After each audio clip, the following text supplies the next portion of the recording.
एक बार की बात है, भगवान शिव और माँ पार्वती आपस में वार्तालाप कर रहे थे। तभी वहाँ भगवान गणेश जी आ जाते हैं। क्या बात है माताश्री, पिताश्री, आपने मुझे बुलाया?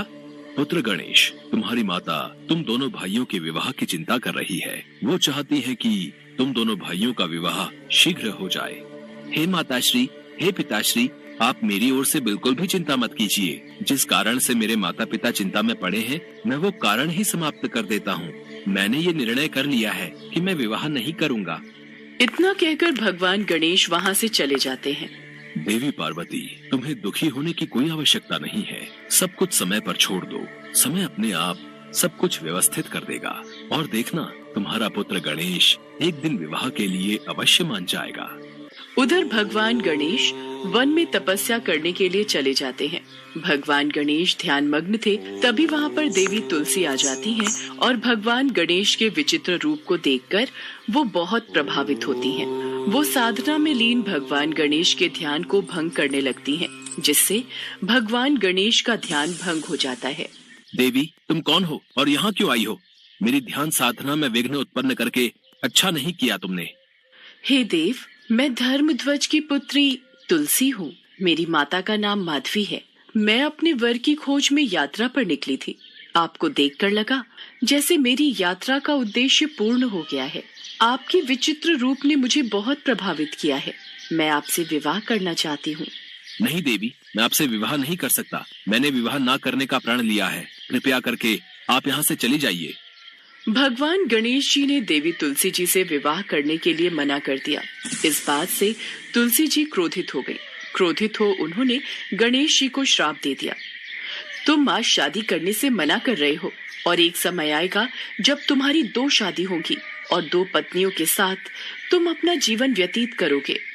तुलसी जी के श्राप को कुछ समय बीता। तब तक भगवान गणेश की भी विवाह करने की इच्छा होने लगी, लेकिन उस समय कोई भी देवी देवता अपनी पुत्री का विवाह भगवान गणेश से नहीं करना चाहते थे।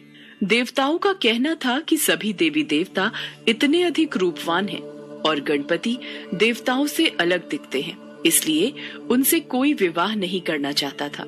विवाह न होने से गणपति क्रोधित रहने लगे और जिस भी देवी देवता का विवाह होता उनमें विघ्न उत्पन्न करते रहते थे, जिसमें उनकी मदद उनका वाहन मूषक करता था।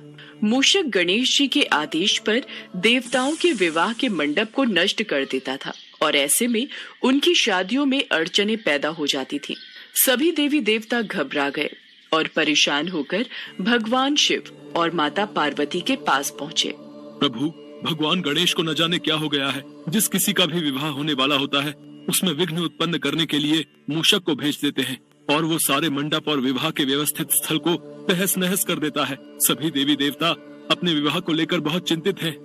इस समस्या का हल ढूंढने के लिए आपको ब्रह्मा जी के पास जाना होगा। वही इस समस्या से निकलने का समाधान बता सकते हैं। इसके बाद सभी देवी देवता ब्रह्मा जी के पास गए और अपनी समस्या बताई।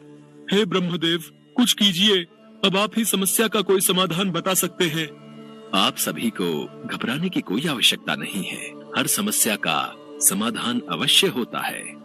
इतना कहते ही भगवान ब्रह्मा जी ने योग से 2 पुत्रियों को उत्पन्न किया और उनका नाम रिद्धि सिद्धि रखा।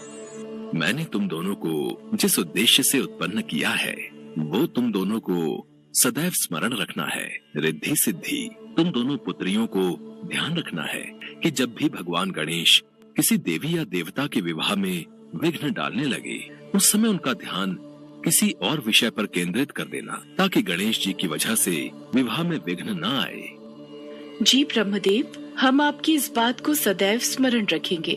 ब्रह्मदेव, आपने जो कार्य हमें करने के लिए उत्पन्न किया है, हम उस कार्य में अवश्य सफल होंगे। इसके बाद ब्रह्मा जी रिद्धि सिद्धि को लेकर गणेश जी के पास पहुँचे। भगवान गणेश, मैं चाहता हूँ आप मेरी दोनों बेटियों रिद्धि और सिद्धि को शिक्षा का ज्ञान दीजिए। ये तो मेरा अहोभाग्य है ब्रह्मदेव। मैं इन दोनों को शिक्षा अवश्य दूंगा। ब्रह्मा जी के कहने पर भगवान गणेश रिद्धि सिद्धि को शिक्षा देने लगे। एक दिन जब भगवान गणेश रिद्धि सिद्धि को ज्ञान की बातें समझा रहे थे, तभी वहाँ उनका वाहन मूषक आ जाता है।